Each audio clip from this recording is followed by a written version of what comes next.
Hello বন্ধুরা, মিত্র village life cooking এর আরেকটি নতুন ভিডিওতে আপনাদের সবাইকে স্বাগত। আজকে আরো একটি নতুন ভিডিও নিয়ে আপনাদের সাথে হাজির হয়েছি। আর সাথে আছে আপনাদের প্রিয় নন্টি বন্টি। আপনারা এক আপু কমেন্ট করছিলেন যে আমার নন্টি বন্টিকে দেখতে চাই। তো আজকে শুক্রবার, তাই আশিসকেও ডেকে নিয়েছি ওর কলেজ থেকে। আর সৌরভ তো বাসায় আছি, আমাদের সাথেই থাকছে। তো আজকে এই থুরি মাছের রেসিপি আপনাদের সাথে শেয়ার করবো। সম্পূর্ণ ভিডিওটা দেখতে থাকুন আর সাথে থাকুন, আমাদের ভিডিওটার সাথে থাকুন। বন্ধুরা, এটা হচ্ছে থুরি মাছ। এটাকে আমরা থুরি মাছ হিসেবে চিনি, আর আমাদের আঞ্চলিক ভাষায় এটাকে বলে বকথুরিনা মাছ। এই যে দেখুন, বক পাখির মতো লম্বা ঠোঁট রয়েছে এটার। আর আপনারা কে কী নামে এই মাছটাকে চেনেন কমেন্টে জানাবেন। খুলনাতে এটা থুরি মাছ নামেই পরিচিত। আর আজকে এই থুরি মাছ রান্না করার জন্য কী কী উপকরণ নিয়েছি সেটা একবার আমি দেখিয়ে দিচ্ছি। এখানে গোল আলু কেটে রেখেছি আমি চিকন চিকন করে। আর রয়েছে জিরে, আর হলুদের গুঁড়ো, পেঁয়াজ কুচি, মরিচের গুঁড়ো, রয়েছে লবণ, আর রয়েছে সর্ষের তেল, আর এপাশে রয়েছে সেই সুস্বাদু মাছ। তো বন্ধুরা, মাছটা আর কি কি উপকরণ দিয়ে আজকে মাছের ঝোলটা করছি সেটা দেখিয়ে দিলাম। এবার চলুন মাছটা কেটে নেই। মাছটা কেটে নিয়ে তারপরে রান্না শুরু করব। বন্ধুরা, মাছটা ভালো করে কেটে ধুয়ে নিয়ে এসেছি। মাছটা আমি খুব পরিষ্কার করে কেটে নিয়েছি। দেখুন, এই মাছটা কাটা খুবই সহজ। মাথাটা আমি ফেলে দিয়েছি। এবার মাছ মাখিয়ে নেব, হলুদ মরিচ লবণ দিয়ে মাখিয়ে নেব। হলুদের গুঁড়ো দিয়ে দিলাম, মরিচের গুঁড়ো দিলাম, লবণ দিলাম পরিমাণ মতো। এবার ভালো করে মাখিয়ে তেলে ভেজে নেব। চুলোতে কড়াই বসিয়ে দিলাম। কড়াইটা ভালো করে গরম করে নেব। গরম কড়াইতে অল্প কটা জিরা টেলে নেব।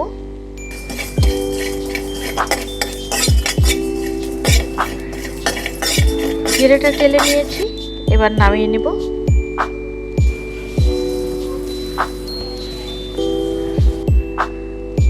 কড়াইটা আবার চুলোতে দিয়ে দিলাম, ভালো করে গরম করে নেব। কড়াই ভালো করে গরম হয়ে গেছে, এবার সর্ষের তেল দিয়ে দিলাম। তেল গরম হয়ে গেছে, এবার মাছটা দিয়ে দিচ্ছি।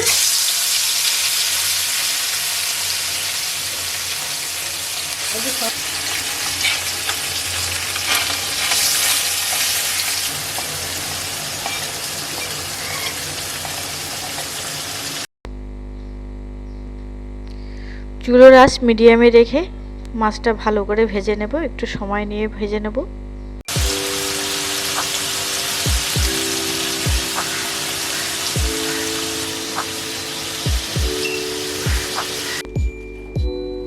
এক পাশ হয়ে গেলে উল্টিয়ে ভালো করে ভেজে নিচ্ছি। মাছটা ভাজা হয়ে গেছে, এবার মাছ নামিয়ে নিচ্ছি।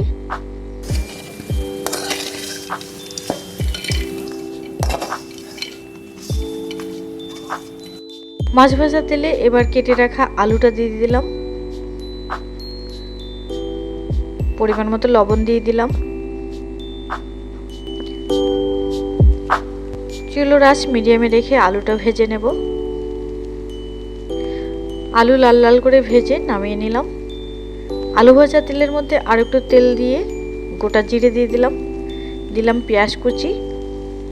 আমি অল্প একটু পেঁয়াজ কুচি দিলাম। আপনারা কেউ যদি পেঁয়াজটা অপছন্দ করেন না দিলেও পারেন, কারণ এই মাছটা এমনিতেই অনেক সুস্বাদু, খুবই ভালো লাগে মাছটা খেতে।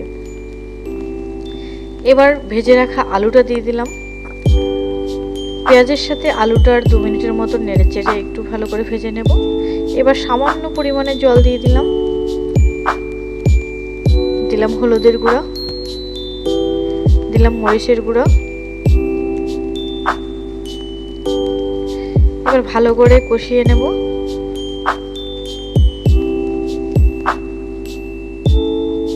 ভালো করে কষিয়ে নিয়েছি। এবার জল দিয়ে দিচ্ছি।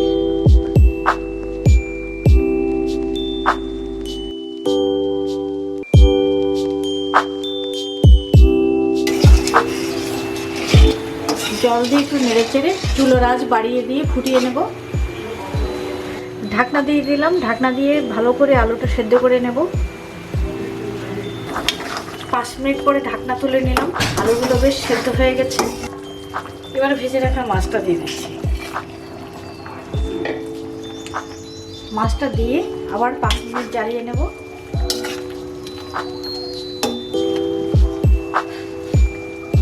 ঢাকনা দিয়ে দিলাম, আবার 5 মিনিট অপেক্ষা করব।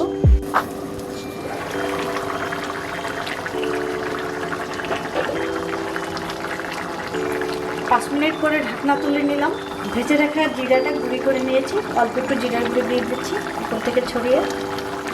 তরকারি হয়ে গেছে, এবার নামিয়ে নেব।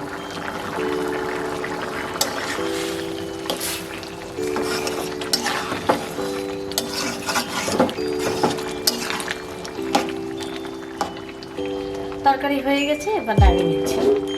বন্ধুরা, হয়ে গেল এই সুস্বাদু ছুরি মাছের রেসিপি। এই মাছটা খেতে খুবই সুস্বাদু, খুবই ভালো লাগে।